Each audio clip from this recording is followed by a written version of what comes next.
السلام عليكم ورحمة الله وبركاته. بسم الله الرحمن الرحيم. الحمد لله الذي بنعمته وعزته تتم الصالحات وتنزل البركات. الحمد لله الذي هدانا لهذا وما كنا لنهتدي لولا أن هدانا الله، حمدا كثيرا طيبا مباركا فيه. الحمد لله عدد خلقه ورضا نفسه وزنة عرشه ومداد كلماته. اللهم صل وسلم وبارك على حبيبنا وشفيعنا ومولانا قرة عيوننا إمام المتقين أمير الأنبياء سلطان الأولياء سندنا محمد النبي الأمي وعلى آله وأصحابه وأزواجه وذريته أجمعين. لا أسألكم عليه أجرا إن أجري إلا على رب العالمين. اللهم وفقني لبيان ما يحتاج الحاضرون إليه وما يصلح أحوالهم. إلهي أنت مقصودنا ورضاك مطلوبنا، فأعطنا كلنا محبتك ومعرفتك. الله تبارك وتعالى هما نذين طاعات عبادت لنذي صالح أمل لنذي خداي تشين أترشق لنذ ومحبت لنذي لطف كرم بلن قبول دبتا هما نذا إيلون إتشرين دوست يارنذ قوم خيشنذ إناتانذ أغلغيذنذ دنيا وآخر سعادة gününmek yüze aklık versin inşallah.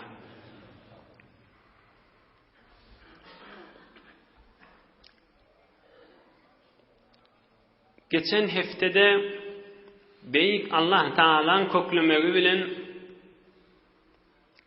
Medine-i Münevvere'den 70'ten ağırak erkadam ve 2 zenana Müslüman olup Resulullah sallallahu aleyhi ve sellemin mübarek huzuruna gelip bey'et edip kol verip gittiler.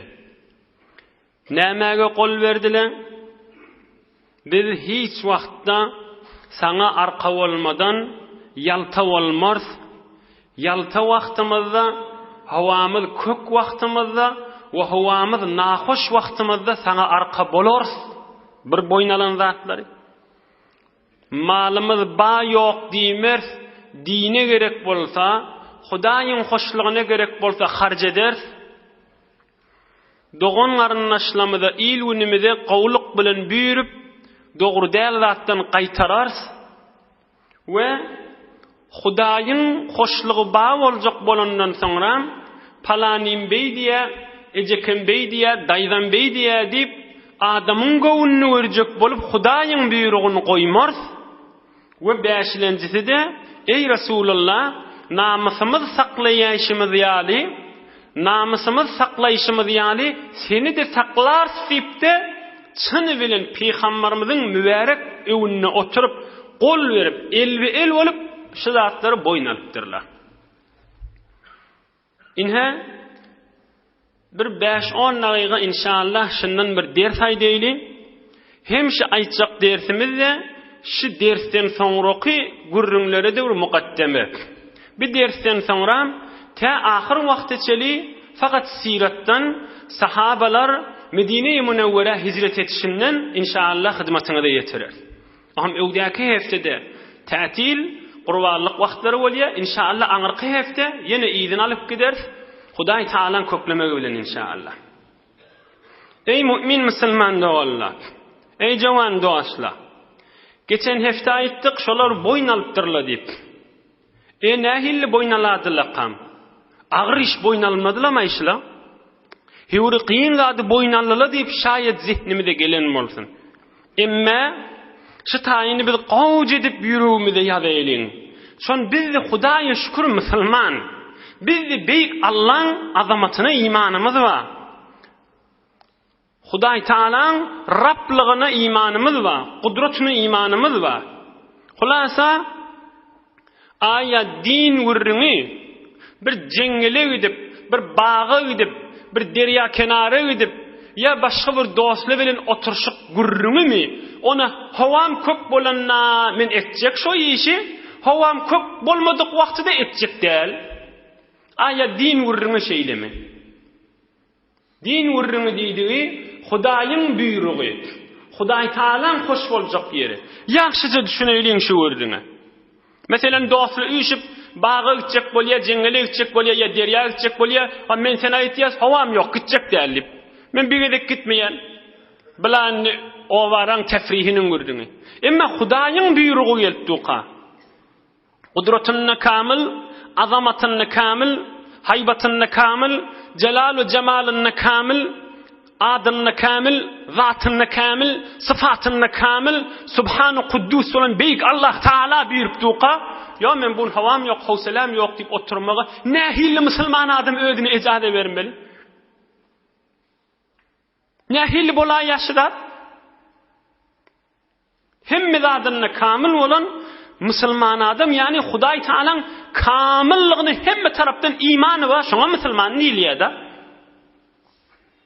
Ol sahabalar, ol jawan sahabalar, olar Hudaýyny tanypdyrlar. Resulullah'ı tanıyıptırlar, o ham aydıptırlar. فَخُذْ لِرَبِّكَ وَلِنَفْسِكَ مَا أَحْبَبْتَ. Ey Resulullah, näme buyruğun bolsa okla gerdene gaşyny diýipdirler. O ham peýgamberimize ýankyzatlar aydypdyr. Yalta wagtyňyzda da daýawdurmaly, malyňyzy harj etmeli, namusyny saklayan ýerde meni saklamaly bir zatlar boýlaryna dakypdyr. Baş üstüne diýipdirler. Inni öz owary ilmimiziň içinde yeni de meselen şalat birimi aklymyz kabul etmejek bolsa, sizin kabul etse de ilmimizin içinde. Ey dostlar, ey jawan dostlar, bir topar insanlar onun munun gowuny berjek diýip, ya bir erkoğlan ya bir kıyız oğlanın gowuny berjek diýip, 1 yıl, 2 yıl, 3 yıl, 4 yıl, 5 yıl, hatta men özüm içinde haberim mahilinin 10 yıl arası olup, soňram yine izdivaç edip 2 yıl ya 3 yıl yaşap yeni talaq alıp birbirinden ayrılışya. Aya 10 yıllap, 15 yıllap birbirinin gowuny berjek diýipdi. Hudaýyň haram eden radyny bir bar ýa, uykusun aýyrýa, tamam pulun şoňa harj edýä. Şoň hatyryny enatasy ilwin dogon garnaşy bilen gurşýa. Şunu geň görülmeliler, şunu qyyn görülmeliler. Emma bir musulman adam Hudaýyň aşkyndan çyryň birje qadam ewoklanjak bolsa, nähili şoňa samsygat berilmeli. Nähili şunu aklymyz kabul etmejek bolýar derrew. Her öýde bolmasa her iki öýde bir däne başy mahal. Ya qyzy ola toktan ola toga gaçyp bir nefer bilen kepleşjekden, ya ogly ola toktan ola toga gaçyp başga bir bilen kepleşjekden. Her öýde bolmasa iki öýden ba. Hudaý biziň dadymyza ýetişsin. La hawla we la kuvvete illa billahil aliyyil azim. Inna lillahi we inna ileyhi raciun. Musibet zatbe. Hudaý dadymyza ýetişsin. Muni enatasy hatta şonu da beterdi enesi qyyn görenak. Eger şo jirek ola toktan ola toga geçip dagy Hudaýyň hoşlugyny tapjak bolsa derrew ewine geçýär şoň. Belkem imanyndan çykarmasyn bu zat, ol enani, ol dädäni, ol dogon garyndaşy. Belkem imandan musulmançykdan çykarmasyn, belkem ahyr deminde imanyny bermesin. Emma ol haramdan çyrim hiç kim geňde görenak, gurrüňde denak. Emma ol sahabalar wa Hudaýa aşykmyşdyklar. Onun munun yüzüwedine aşyk bolandan Hudaýyň azamatyna aşykmyşdyklar. Hudaýyň nuruna aşykmyşdyklar. Hudaýyň jennetine aşykmyşdyklar. Cennet diýeni näme? Hudaýyň tamam rahmatynyň dökülen ýeri. Tamam aşykmyşdyklar. Yürekler şoňa aşyn küýseglemişdik. Resulullah jana aşykmyşdyklar. Ondan çyrim uqullarda ýokmyşdyk. Hudaý birinden soňra, Resulullah birinden soňra, jüwlerine pullarda gözüne görünmeýän, dünýelerde gözüne görünmeýän Hudaý aýtdy, Peýgamber aýtdy, baş üstüne diýip şodur ograýanmyşdyklar. Näme diýip? Işıklary we muhabbetleri we küýseýäli aşyk bolupdyrlar. Yüreklerini şoňa beripdirler we dünýä we ahirde gönenipdirler. Emma bir ilunimiziň içinde Hudaýa dogry ýürek berilmäni, Hudaýyň Qur'anyny, kelamyny dogry ýürek berilmäni, Rasulullah jana ýürek berilmäni, onuň munyň gowuny görjek diýip intip köşenip bir tofara müteessifana hit bolup dünýeden ne geçip gitýär, bir tofarda dünýeden geçmehde jowanlygyny şoň üstünde geçirip gitýär. Inni ey jowan dot, ikimiz insaf edeyli, imanymı degeleyli, aklymı degeleyli, wujdanymı degeleyli. Haýsy bir akylşyň, haýsy bir günelmek, haýsy bir dünýä ahiret utmak, haýsy bir kösenmek. Hal bir sowat zamanyňky akıl, hal bir sowat zamanyňky fehm, hal bir sowat zamanyňky biziň derkimiz. Hemmemizni görýät, hiç insan bir insandan wefady görenak, ýygy puç bolup gitýär. Ýygy puç bolup gitýär, emma Hudaý Taala'dan hemme kişi wefa görýär we elbetde Hudaýyň da wefasy bar, ona imanymyz da bar, ýene ewe düşüp hareket edip ýanqyzatlar boyun almajak bolýar. Sen menne imanyň içinde, sen menne beýetiň içinde, ey jowan dost, ey jowan dost, gel ikimiz de şu beýetiň içine gireyli. Rasulullah janyň hoşlugy boljak ýerde, ýalty we hoş wagtymyzda daýaw durayli. Dinin hoşlugy boljak bolsa, ýani yaradan Qadir beýik Allah Taalaň hoşlugy boljak ýerine malyň sarf etmeden gaýra durma, janyň sarf etmeden gaýra durma, mert bol. Onun munyň gowuny görjek diýip Hudaýyň dagy nahoşlygyna düşämäýli, elbetde dünýä ahir kösenmekdir. Bir zamanna oba ýyl günimizi görüp ders alyp oturarmaly boldy. Oba ýyl näme? Qoňşyň näme? Öz öýümizdäki bir nefer görüp ders alyp oturarmaly boldyk. Bu zatlara wagt gerek däl boldy. İnjigar ha hunnashut na as-sakhtiyas. Hazreti Mevlana'nın edip da aýdyşyny görüň, men bir iki dagyga keplep oham sirat gurrun ibn al-Kitcheka. Bir şunu vur görsen iki beýtini. In jigarha khunnashut na as-sakhtiyas, hayratu mashghuliyo bahbahtiyas. Khun shabat ruzi ki khunash sut nis, khun sho an waqti ki khun mardut nis. Ay barakallah. Ay Allah sen jayn cennet etsin Hazreti Mevlana. إن جگرها خون نشد نه استختیاس حیرت و مشغولی و بدبختیاس بدین جگرلمی بدین bağırlama Hudaýyň aşkyna asıl qan damanat diýipdir. Hudaýa aşyk bolup näme diýip aýa bizim ýüregimiz gatylykdan mı qan? Ýok, gatylykdan ne as-sakhtiyas, gatylykdan dällikdir. Onda näme diýip bizim bağırlamazdan qan dammy ya Hudaýyň aşkyna? Hayreto meşgûliyo bedbahtiyas. Onun munyň gowuny görjek diýip halal haram ýoluny gözlemäni, palanyny güldürsem bolýa, palan gyýdyýa ogluny güldürsem bolýa diýip tamam şoňa meşgul bolup, belki bedbahtlyk bilen heýranyny bolup, anta bolup dünýeden geçip gitýär diýip. İnjigar ha hunnashut na as-sakhtiyas, hayreto meşgûliyo bedbahtiyas. İlinden ne bir dert aýdypdyr. Hun şabad, ruzi ki hunash sut nis, hun şo an wagti ki hun mardut nis. Ýöne men aýdaýyn diýipdir. Kıyamat gününde Rasulullah'dan eynuhu şmahal mesbirimiň arasynda dostsa. Kıyamat gününde Rasulullah da turjak, biz de turjak. Aramyzda Rasulullah boljak. Eynuhu Rasulullah sahabalyň arasynda baý bolşýaly, kıyamatda musulman kafirin arasynda Rasulullah boljak. Şonu görünni hemmemiziň bağrımızdan kan akacak, yönü onu kan akanın peydası yok. Şimahal bağrından kan aktır, näme aktırsan peydası badır deyipdir. Hun şabat, ruzi ki hunash sut nis. Kıyamatta Allah Teala'nın azamaty ortağa gelenne, Resulullah'dan ortağa gelip görünenne, şonna kan akacak bağrından. Onun yönü hay peydası yok bolacakda. Onun 100 000 gedek Allah diýsen de yarım riyallyk sowap berilmeýär. 100 000 gedek alhamdul huvallahu okuýsaň da eger aýtýanmy aýtmaýanmy diýilmeýär kıyamet gününe. Hun şo an wagti ki hun mardut nis. Şymahal gözüňden ýaşakdyr. Şymahal Allah'ın ışkyny bol. Şymahal Rasulullah'ın muhabbetini bol.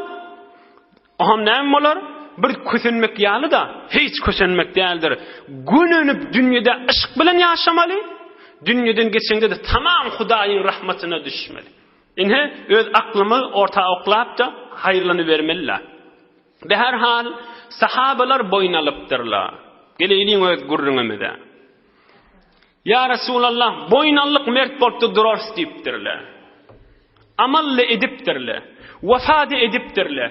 Ta ahirin canlaryna barýança bir tofarlara bir-biriniň aýagyna kellesine ýykylyp can merişipdirler. Bir tofarlar ahir deminne bir Resulullah'ny görsem diýenmişdikler. Jeňiň içinde şehit boljak bolup duran wagtlaryna. Ey jowan dost, dersal sahabalan görüňi, Resulullah janyň şagirtleriniň görüňi. Ahir canlar çykjak bolanda Peygamberimize adam berýänmişdikler. Birje gelse gowy boljak diýip. Aham Peygamberimiz mübarek huzur ýanky sahabalan aýryljak bolup duran, şehit boljak bolup duran, ahir demlerini çekip duran sahabaň üstüne gelende özüni süýräp, öz gursaklaryny arkalaryny Resulullah janyň aýagynyň üstüne oklap, Resulullah'ın ýüzüni gözläp can berýänmişdikler. Ahir demine çeli biz boynallyk diýipdi. Şehittiripde Resulullah da boynallıda siz şehitseniz men cennet behişti size gamın bolayın deyipdir Resulullah sallallahu aleyhi ve sellem. Yıkılanmaylarını behişte yıkılayanmıştıklar. Şehit bolup yıkılanmayın behişte kaçıyanmıştıklar. İki tane zenana vadiydik. Biri nasibe diyen zenana. Nasibe diyen zenana da menle boynallım deyip sonram cenglerde hemişe eğri bilen bile çıkıp gityanmıştık cenge.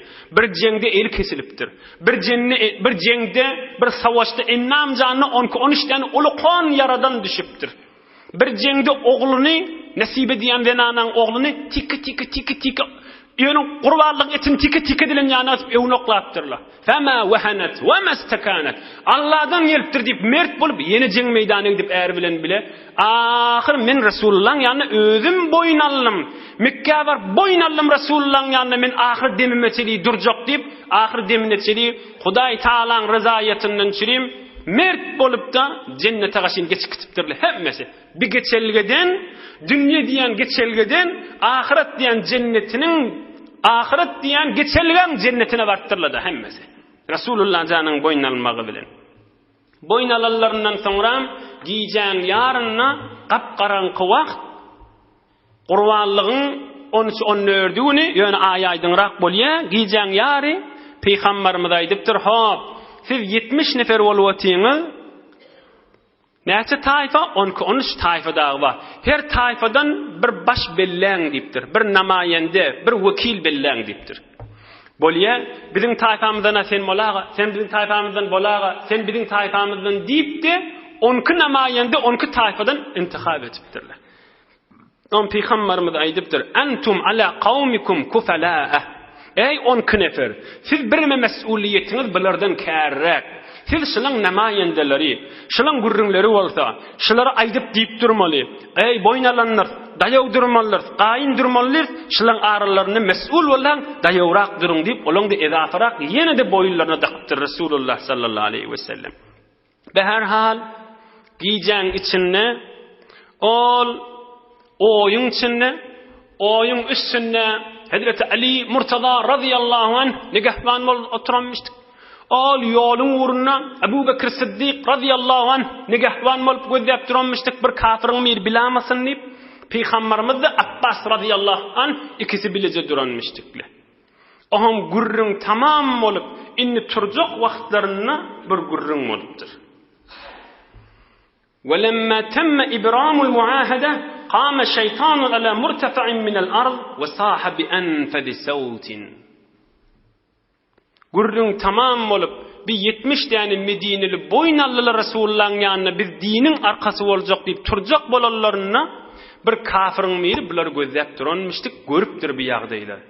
Bile-bildigi bilen şu giýjäň içinde qiýgyrypdyr. Ey Mekke adamlary, habaryňyz barmy Muhammede 70-80 nefer arka bolupdy. Ýetiň siz bilen jeň etjek bolýaly diýip qiýgyrypdyr. Giýjäň ýaryna. On Peygamberimiz aýdypdyr: "Hada azabbul aqaba, ama wallahi ya adu wallah la atafarraganna laka." Ey sahabalarım diýipdir.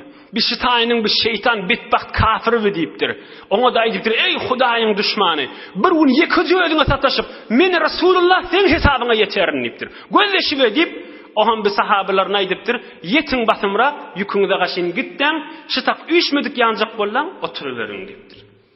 Oham sahabalar aydıptırlar yankı 70 deferin içinde. Ve inde sima'a savti hâzâ şeytan kâme ahaduhum vellezî ba'aseke bil hakki in şi'ten lenemîlenne alâ ehli minen bi asyâfinâ. Ey Resulallah, biz yükümüde kaşın gitmeyin deyiptir. Biz vaad ettik sana arka olacak deyip. Eger icade versen 70 nefer olup ındırıyla Mekke'ye kaşın ya beylek bolsun ya şeylek bolsun deyiptir. Yükümüde kaşın gitmeyin deyiptir. Biz boynallık deyiptir. İcade ver bir uğraylı şeylek kaşın. Biz amade deyiptir. Peygamberimizin berin cevabını verdi. قال صلى الله عليه وسلم لم نؤمر بذلك. Hazır Hudaý maňa jihad edin diýip buyuranak diýipdir. Hudaýyň buyrugynyň eteginde.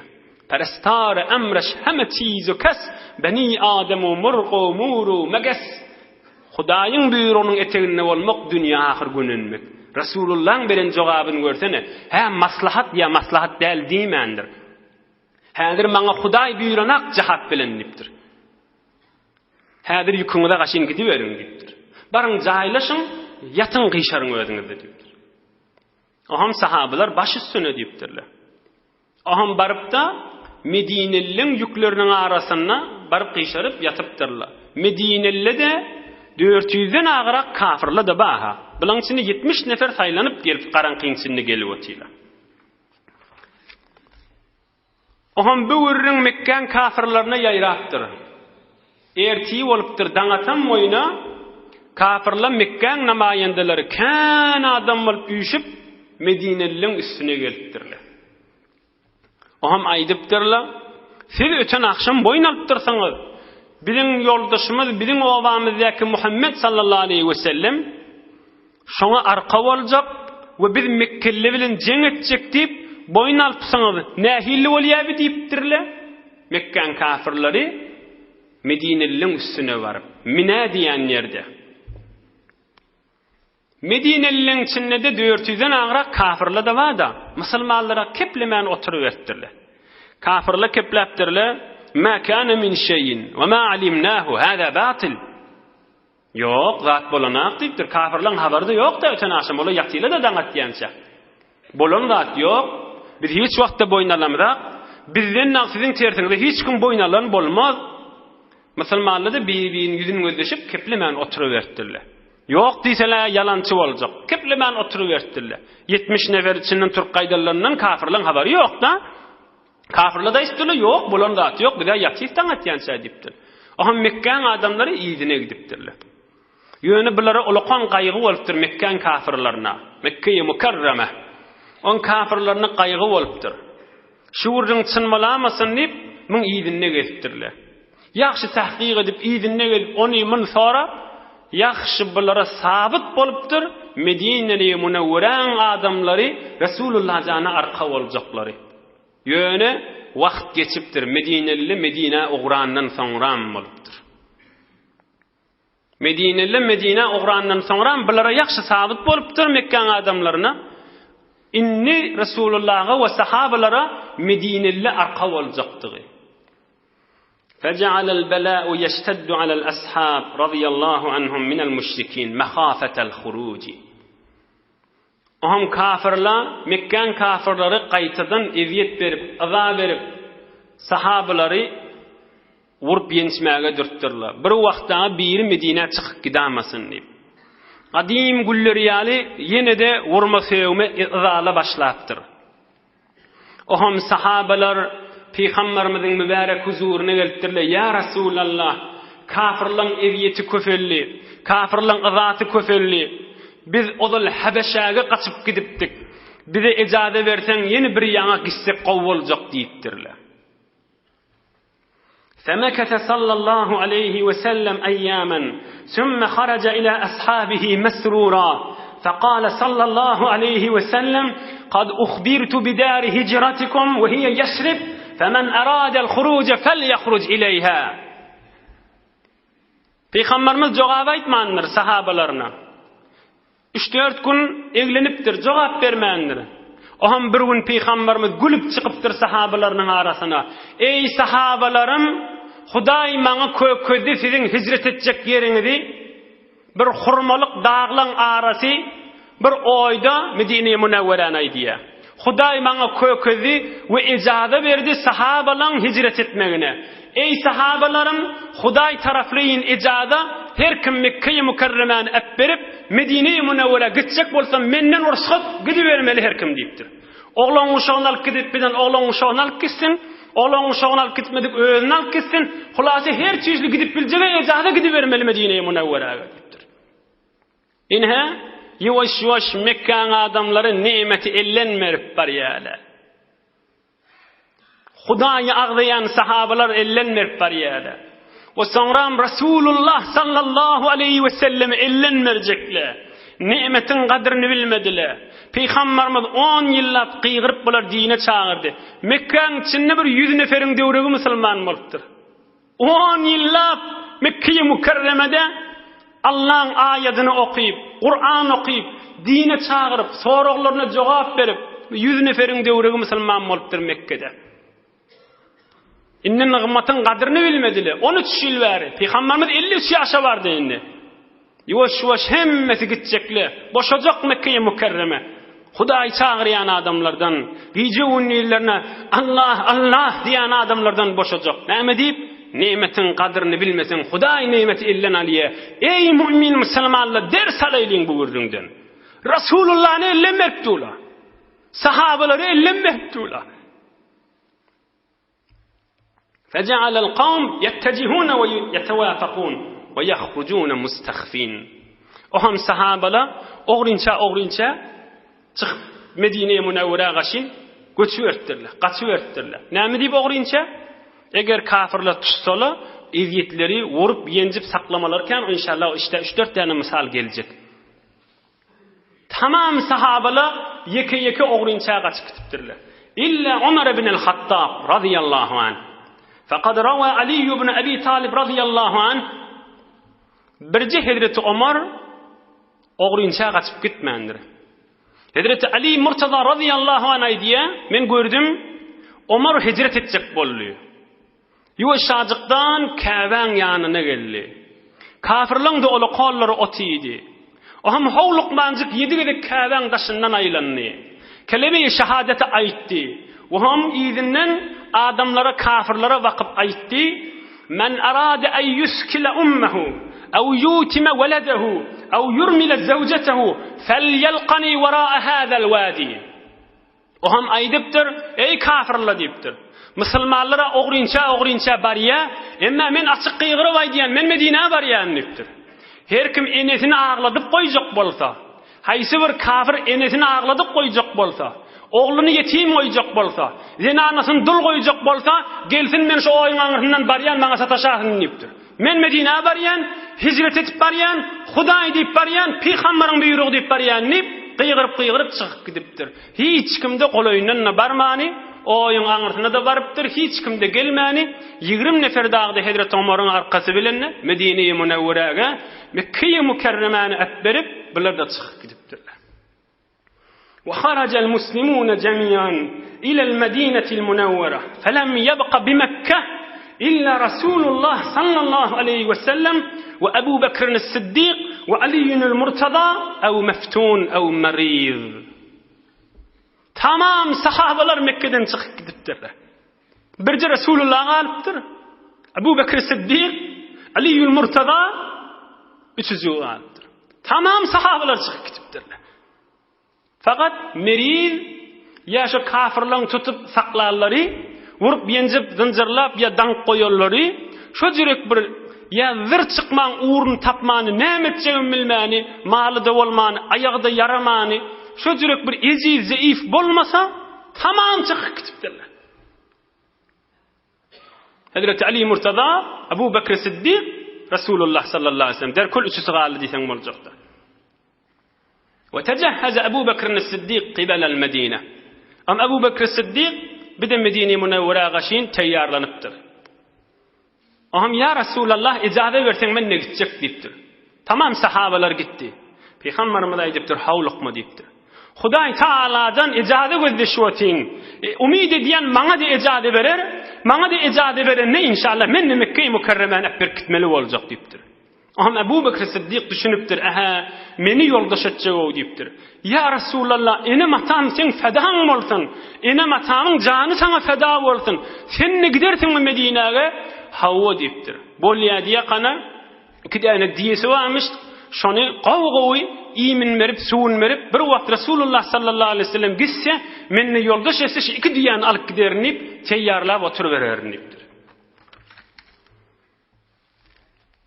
Emma sahabalar 3-4 tane misalyny aýdyp, inşallah galanlaryny soňra bir fursata goýar. Ewdäki hefte tatil, aňa hefteden ýylyny alyp gidersin inşallah. Ey musulmanlar, ey mümin, imanly dogallar. Şular şeýdip Mekke-i Mükerremen äpberip gidipdirler. Tefrihten çürüýün var ýalamy. Gedmäne var ýalamy. Hawamy da çylfynlyp bar ýalamy. Öýlerini hep berip bar ýaly. Malyny mülküni hep berip bar ýaly. Oglanyň şogyny hep berip bar ýaly. Zenanalaryny hep berip bar ýaly. Son başarmaýaly zenanasy bilen gitmege bir tofary, ya enesini hep berip bar ýaly. Däjesini hep berip bar ýaly. Çykyp bilen çykyp gitmeli bolupdyr. Nämeden çyrym? Fakat Allah bizden razı bolsun diýip. Fakat iman saklajak diýip. Hudaýa bende bolýly rahatçy Hudaýyň dinine fikirleýip. Son olar bilýänmişdikle, ştaýyn gözde. Olar bilýänmişdikle, Hudaýyň ryzaýatyny tapsaň Hudaý boş goýmajagyny. Adamyň göwünni tapaýyn diýsen, adamyň elinden zat gelmeýjegini düşünýän ştaýyna. Onuň munyň göwünni görenden, onuň munyň elinden näme gelmeli? Haýsy bir adamy hoşbaht etip bilmeli. Erti näme boljagyndan habar ýok insan. Emma olar halis bilýänmişdikle, Hudaýyň ryzaýatyny tapsaň hiç wagt Hudaý boş goýmajagyny. Eger huşmendi be ma'na garay, ke ma'na be ma'nat nasurat zajay. Aql huşuň bolsa Hudaýyň hoşlygyny tap, galjak zat şodur, ondan maşgasy galar diýipdi. Inha awwelin çykyp giden sahabalaryň içinde Hazreti Ebu Selme, zenanasy Ummu Selme, oğulcuklary Selme. 3 nefer. Awwelin Mekke-i Mükerreme'den çykyp giden sahaba. Kim? Ebu Selme. Zenanasy kim? Ummu Selme. Ummu Selme kim?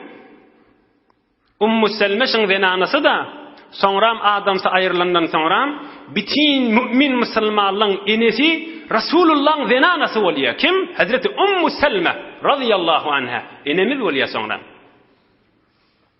Häzir Rasulullah janyň zenanasy bolmaqa, Ebu Selme'ň zenanasy qa, Ebu Selme, Ummu Selme we Selme diýen oğulcuklary 3 bolup çykyp gidipdirler. Inni Ummu Selme aýdýar şu gürrüňi. Kim? Enemiz aýdýar. Bitin musulmanlaryň eneleri bolan Ummu Selme bir gürrüň aýdýar. Rasulullah'ın zenanasy bolandan soňra şu gürrüň aýdypdyr, kulak asaýlyň. Öňkü adamym Ebu Selme bitin amada teyyar olup Medine'ye evvelin nefer çıkmalı boldy. Ve men gozogumda da oğulcygymma bizi düýäge yükledi, mindirdi ve özi ýidip oğrady. Oham biz zenanasynyň taýfasy görüpdir zenanany. Öwünden çykypdyrlar. Özüň gitsen git, bizim öz aýally gollamyzy iýerjek dälipdirler.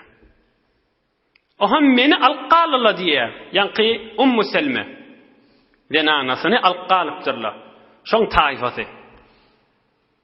Oham zenanasynyň gojogyna çağajyk galdy. Oham adamym ýeküjedi gitdi Medine'ye Munawwaraga. Görmeni? Bu alqalyla men galjak diýmendir. Şeýlek gitmeliň hulasa peýgamberimizin buýrugy boldy. Yo, onda men galjak diýmendir. Nagat qyyn zat. Bilad gurrun dilasan ha şu gurrunle. Musa oturup aňalyp oturmaly. Zenanasyny çağajan alqalypdyrlar, muňa çykyp gidiberipdir. Oham zenanasy aýdýar, zenanasy kim? Soňram Rasulullah'ın zenanasy we biz musulmanlaryň enesi bolýar. Bir gidip barýaqam, oň adamsynyň taýfasy geldi, oğulcugyny ber biziň oğlumyz diýip, gojogumdan oğlumdan diýär. Fafurriqa beyni ve beyne zawji ve beyne ibni. Oğlumdan da meni ayırdılar, adamimdan da ayırdılar. Meni öz taytam öz obalarına alıp gitti. فكنت أخرج كل غداة فأجلس بالأبتح فما زال أبكي حتى أمسي سنة أو قريبا منها. وهم سلمى أيدية bir yıl golay güne ertiği bilen çıkıp çağılık yere varıp hem adamim hem denanamdan çürüyüm ta akşam meseli ağlap yadap akşam görüp yine yatardım diye. Ertiği yine çıkyan çağılık yere kaşın ne oğlum ma ne adamim ma ağlap ta bir yıl golay şecirek vakit geçti diye. Enemiz Selma aydiye. O hem ağamızın oğlunun bir geçip bariyaka ay hoy şunu adamsından ayırdık oğlundan ayırdık gişsin adamsına gidecek bolsa näme peydasy var deyip ahir birinin yüreğine mehabbet düşüp Hazreti Selma enemizi onu ivere attırlar. O hem men diýäge minnim oğulcugymdy kucagıma aldım 400 kilometreden kan 500 kilometre golay Mekke'ye mukarremen bir bark Medine'ye Munawwaraga gitmeli Hudaý menden hoş bolsun deyip Resulullah'ın buyruğu deyip bir denana kucagynda da çağası var.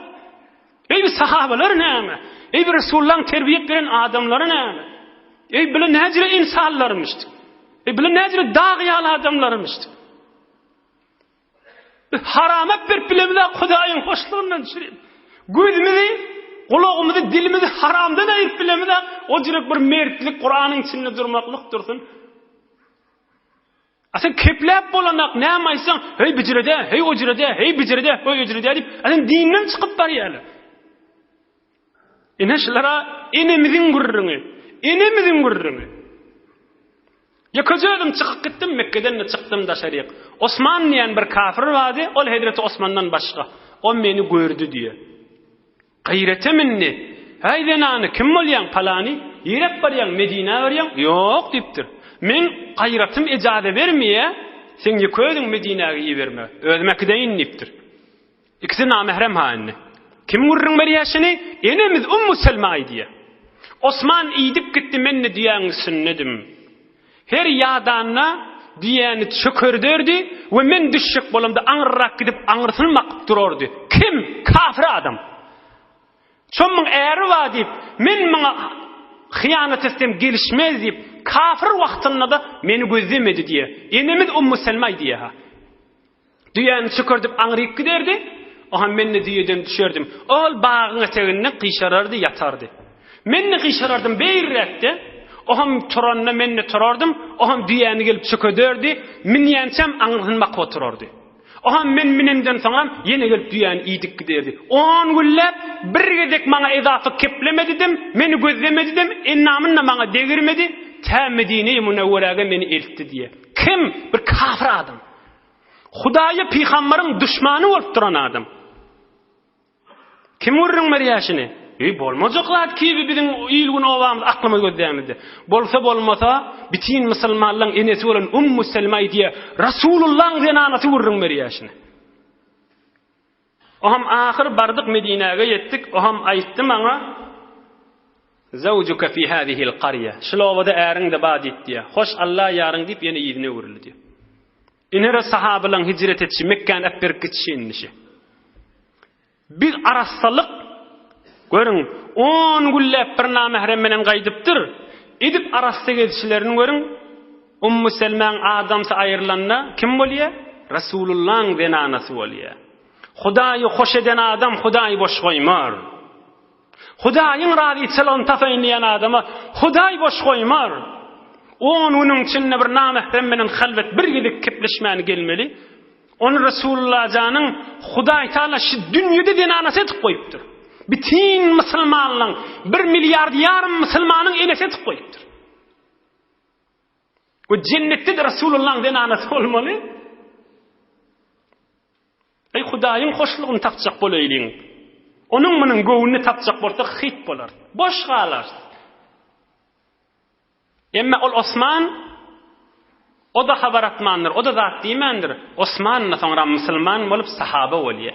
O da peygamberimizin şagirdi bolýar. O da bir Resulullah'ın ýanyna gelip gönüllülerden bolýar. O da şu arassalygyň bereketine. Bu betede bolmajaklar diýip durmaýlyň. Men muňsyny kandyrjekke Türkmen atababalaryňdan nikandyr. Eşten saňa ýaşullardan. Beýlen göçüp gaýdyp gyrylşykda ortaň gyrylşygyna gaçyp gaýtmaly bolanna namehrem bolanlaryny daşanrak gillijesi ya kim bolýan falany bolýan men özüm seni ýetirerini 20 güllep 15 güllep 10 güllep 5 güllep ya kan ya adanrak igir kepleşmän git namsyna täbir berýänmişdik. Böyle ata-babalaryndan bolanda enimiz Ummu Selmäge näjire bidat bolmasyn. Igir anditsiyat biz şoňa kepleşmerdikdim zat etmek gelip çykyp adamsyna ya dädesine täbir bererdik diye.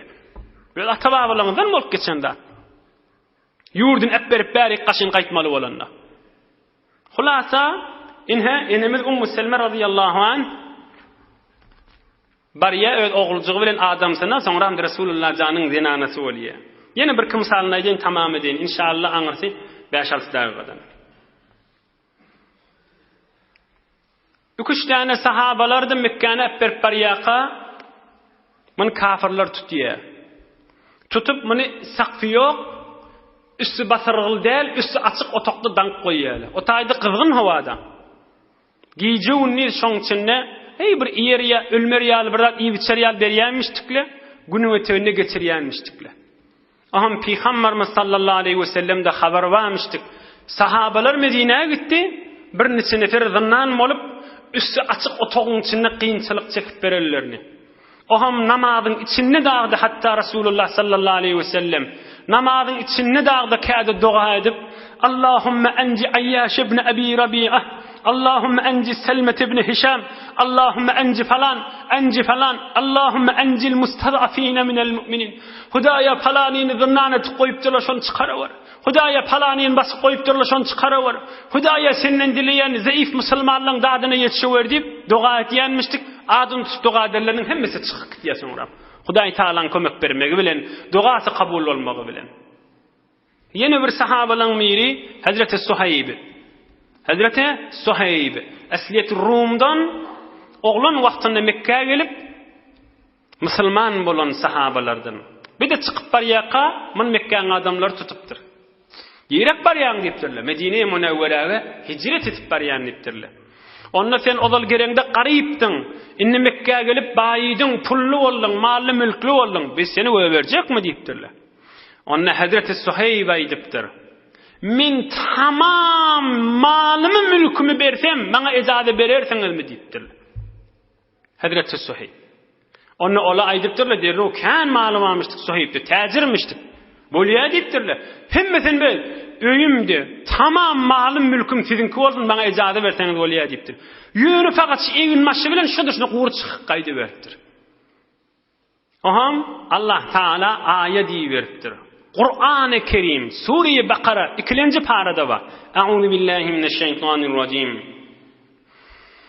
Ve minen nâsi men yeşrî nefsehu ibtigâ'a merdâtillah. Vallahu raufun bil ibâd. Bir tufur sahabalardan bir tövür insanlığa tamam malını berip özünü satın alýaly ibtigaa merzatillah Hudaý menden hoş bolsa bolýa diýip bitin malını ep berip çykyp gaýtdylar. Şu ayet inýär Resulullah'ın üstüne. Peygamberimiz Cibril ferişten habary bilen aýdýar. Rabiha Suhayb Suhayb mamalasına utypdyr. Malını verip imanını alıptır. Tamam mülkünü, emvalını verip imanını saklaptır. Suhayb ticaretini uttu. Suhayb peyda verdi. Suhayb cennet aldı. Suhayb barada Allah ayet verdi. Az vurrun del Kur'an'ın bir ayeti Hazreti Suhayb barada inmeli. Subhanallahi ve bihamdih. Subhanallahil azim. وَمِنَ النَّاسِ مَنْ يَشْرِي نَفْسَهُ Bir tövür insanlar özünü satın alýa ibtigaa merzatillah Hudaý menden razı bolsa bolýa diýip tamam malyny beripdir. Ahyrkysynda diýili tamam diýili. Hazreti Zamra gözü körmüşdik. Zayıfmışdyk gözü kör diýsem de boljak diýär ulamalar. Marizmişdik. Sahabalar Mekke'den Medine hicret etip barýala, özüne diýenmişdik, hawada men meri çykyp bilemek da diýipdir. Oham öz ýandan öýde aýdypdyr. Gurrun ştada, özüňe allama lel. Men mariz bolanym menen, men gözüm kör bolanym menen malyma ba diýipdir. Gullukçy kärgerleme ba diýipdir. Gullukçy kärgerlerine kireýbertdir. Bir kişdäne diye, bir kişdäne kärger tutupdyr. Men Medinäge ýetirin diýipdir. Özü merizmişdik. Gözü de kör bolup barýanmışdyk. Menne hicret etjek, Allah'ın buyruğunu tutacak diýipdir. Özüme Allah, ay men yaramak diýip Mekke'de galjak däl diýipdir. Ihlasy ber. Öz ýandan öýdi dipme halal edip, "Ýok, bolmaram, bizle kynçylyk boljakmy? Näme bu?" diýip Allah mandyr öýdüni. Diýeşine ya atyna minip, ýanyna bir kneper minip, özü meriz. Menne Medinäge gitjek diýip bir de ogratdyr. Mekke'den çıkıp çıkmaka meriçiligi, göz körligi mun hayalladyp Mekke'den çıkan yerine umra gidelli bilýänler Ten'im diýen ýerde bir de şu taýda ölüp aýrylyp galyya şu taýda jaýlanýar. Häninni bir Medine yetmedi de Allah Taala muňa da aýet iýerdir. Auzu billahi mineşşeytanirracim. وَمَنْ يَخْرُجُ مِنْ بَيْتِهِ مُهَاجِرًا إِلَى اللَّهِ وَرَسُولِهِ ثُمَّ يُدْرِكُهُ الْمَوْتُ فَقَدْ وَقَعَ أَجْرُهُ عَلَى اللَّهِ وَكَانَ اللَّهُ غَفُورًا رَحِيمًا. İne ayet şey. Manasını aydeyin, tamam edeyin. وَمَنْ يَخْرُجُ مِنْ بَيْتِهِ مُهَاجِرًا إِلَى اللَّهِ وَرَسُولِهِ. Her kim öýünden çykyp gitse, Hudaýyň hoşlugyna gaşyn, Resulullah'ın hoşlugyna gaşyn, öýünden çykyp gitse, "Summa yudrikul mautu." Häzir maksady yetmäke ýolly ölasa, aýrylasa, "Faqad waqa'a ajruhu alallah." Hudaý on ajryny berdi diýipdir. Medine barıp Resulullah'ın şäherine baranyň sogabyny berdim muňa diýipdir Allah Taala. Ýürüýte aýet diýipdir. Ta kıyamete çeli musulmanlar gurrun edipdi, ders alarlar yani. Ders alarlar yani. Biz ders alars yani. Ve kânallahu gafûran rahîmâ. Hudaý Taala mihriban, geçýänler bahana bolsa Hudaý Taala derece berecektir diye. Hudaý Taala nuri imandan aýyrmasın. Hudaý Taala yurdumuzy parahat edip, watanymyzy emniyet edip, agzy birlik iman awreýda, gurbanlyklarymyz bilen hemişe hoşluklarymyz bol bereketde saklasın inşallah. Hudaý Taala marizlarymyza şafa bersin. Musafirlarymyz hytmatda, gurbatda, müşkilli dogalla hemmelerini beýik Allah Taala müşkillerini asan etsin inşallah.